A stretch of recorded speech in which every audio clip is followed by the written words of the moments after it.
Today I am driving the 2016 Land Rover Range Rover Evoque HSE. This Evoque is equipped with a 2-liter turbocharged 4-cylinder engine producing 240 horsepower and 250 pound-feet of torque, mated to a 9-speed automatic transmission. We're at the outside of the Range Rover Evoque. At the front you've got adaptive LED headlamps which come in the Driver Assist Plus package. Nice Range Rover badge along the front. Hope you'll excuse the dirty paint. It's been raining here in Southern California. Yes, a very rare event. We've got 19-inch wheels. At the back, another big Range Rover badge with another Land Rover and an Evoque badge. And to operate the power liftgate, there's a small button underneath, and all you got to do is push. And the trunk just opens relatively quickly, so it's really helpful if you've got a lot of stuff that you're carrying. And to close it, there's this button right over here. It's a sizable trunk. There's a lot more cargo space when you fold down the seats. These rear taillights are one of my favorite design cues on this car, besides the profile, of course. And you've also got the optional black contrast roof. Also love this piece here, a little accent piece. The car is finished in Yulong white, and I overall love the design. We're inside the Evoque, and it's a very nice cabin, and I'm going to show you some of my favorite features, as well as some important ones to this car. Starting with the seats, they are a ivory color, and they're heated. That's part of the Bolt Climate Convenience package, which also comes with a heated steering wheel and a heated windshield, which is very cool.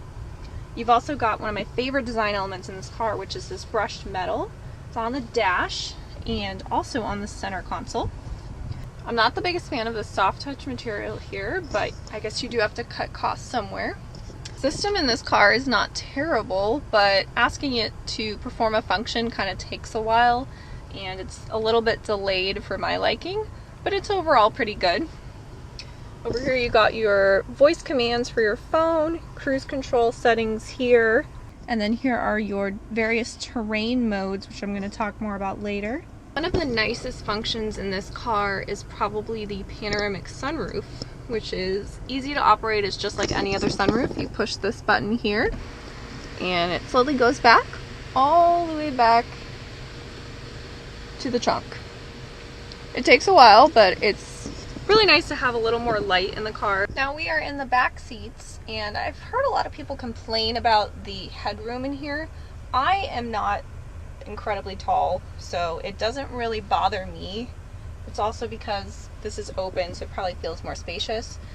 The back seats are overall really nice, very comfortable. There's a lot of room back here. If you don't have super tall occupants up front, you've got plenty of leg room. I overall really like the back seat. One more thing to mention is the Meridian sound system. It's pretty good. It's also what I had in the F-Type that I recently reviewed. I overall really like the cabin inside this car. It's very comfortable, it feels very bright, especially with the sunroof open. It isn't often that I lust over a car just for its design.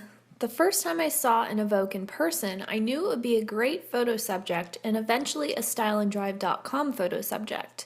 I didn't expect to also enjoy the driving experience. From the first press of the accelerator, I could tell it was quick for a car of its size and would be fun to have for my short testing duration. Torque comes in early at 1750 RPMs, and you can definitely feel it. It's quick up and on-ramp and fun to corner in quickly. It's very well balanced and doesn't feel like it's going to tip over, unlike other larger SUVs. While the Evoque is capable on asphalt, it's also at home off-road. The grass, gravel, snow mode is ideal for ground surfaces that are covered with loose or slippery materials. But for deep gravel, the sand program should be selected. The mud rut program should be used for crossing terrain that is muddy, rutted, soft, or uneven.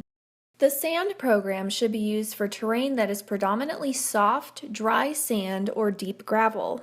But if the sand that you are trying to cross is wet, then a mud ruts program should be selected. Then there's hill descent control, which is automatically engaged for some terrain response programs, but can be selected or deselected independently. Lastly, there's dynamic mode that can be selected for on-road adventures where you want to enhance traction, handling, and drivability for maximum responsiveness. Since the launch of the Evoque, I've always thought it was one of the best looking luxury compact crossovers on the road. And after driving it, I can say its performance is on par with its good looks.